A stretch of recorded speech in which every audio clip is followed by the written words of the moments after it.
نظر لگ جائے. اگر بندے کو علم ہے کہ یہ فلاں بندہ ہے اس کی نظر لگی ہے تو اس صورت میں بندہ اس سے درخواست کرے گا اور اس پر لازم ہے کہ وہ اس درخواست پر عمل کرے. اس کو کہا جائے گا کہ بھائی آپ وضو کریں، اور وضو کا طریقہ بھی یہی ہے کہ چہرہ دھو لے، ہاتھ دھو لے، پاؤں دھو لے، یہ گھٹنے جو ہے یہ گھٹنے بھی دھو لے. کسی ٹب کے اندر وہ پانی جو جس کے ساتھ وضو کیا ہے وہ پانی جمع کیا جائے، اور داخل ازار یعنی شلوار کا جو اندرونی حصہ ہے وہ بھی ایسے پردے میں دھو لے اور وہ پانی بھی اس میں شامل کر لے. اور پھر یہ جو پانی ہے جس کو نظر لگی ہے پیچھے کی طرف سے اس کے اوپر ڈال دیا جائے تو انشاءاللہ تعالی اس سے وہ نظر بد کے جو اثرات ہیں خراب برے اثرات وہ ختم ہو جاتے ہیں. باقاعدہ صحیح بخاری کے اندر یہ حدیث ہے کہ ایک صحابی تھے نوجوان بڑے خوبصورت، اس کا جسم ظاہر ہوا تو ایک بندے نے کہا کہ یہ کیسا جسم ہے، تو اس کو نظر لگ گئی، فوراً ہی وہ گر پڑا، بے ہوش ہو گیا.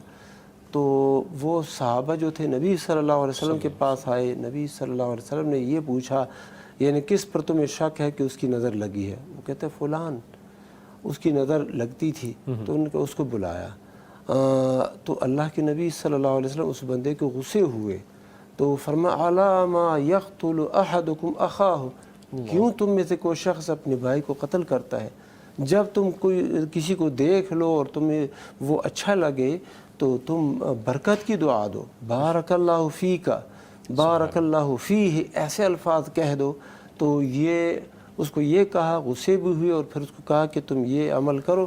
تو اس کے بعد جب وہ پانی اس کے اوپر پھینکا گیا تو وہ ایسے ہی تھا جیسے کہ اس کو کچھ ہوا ہی نہیں تھا، ہوش میں بھی آ گئے اور ہمارے ساتھ قافلے میں چلنے لگے. یہ ہے.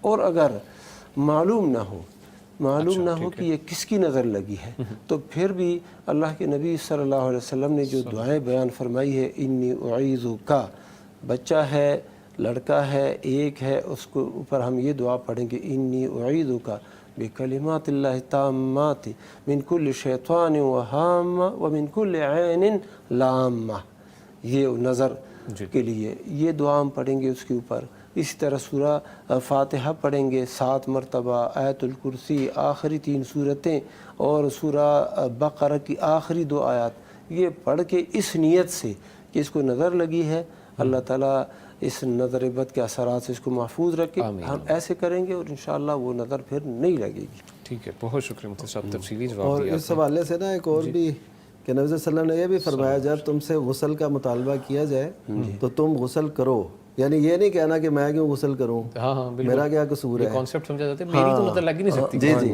اچھا، اور ایک اہم بات یہ بھی بتا دیں کہ یہ نہ سمجھیں کہ صرف دشمنی کی وجہ سے یا بغض یا حسد کی وجہ سے نظر لگتی ہے، نظر اپنوں کی بھی لگ جاتی ہے جن کو بڑا پیار ہو. اللہ اپنی اولاد پہ، اپنی اولاد پہ نظر لگتی ہے. بندہ دیکھتا ہے پیارا بچہ ہے، بندے کو اپنی اولاد ویسی پیاری لگتی ہے تو وہ اس کو یا مال ہے، دولت ہے، پیسہ ہے، گاڑی ہے تو وہ برکت کی دعا دے اپنی گاڑی کو، اپنے بچے کو، اپنی گاڑی کو بھی، اپنی گاڑی کو جو بھی. ٹھیک ہے.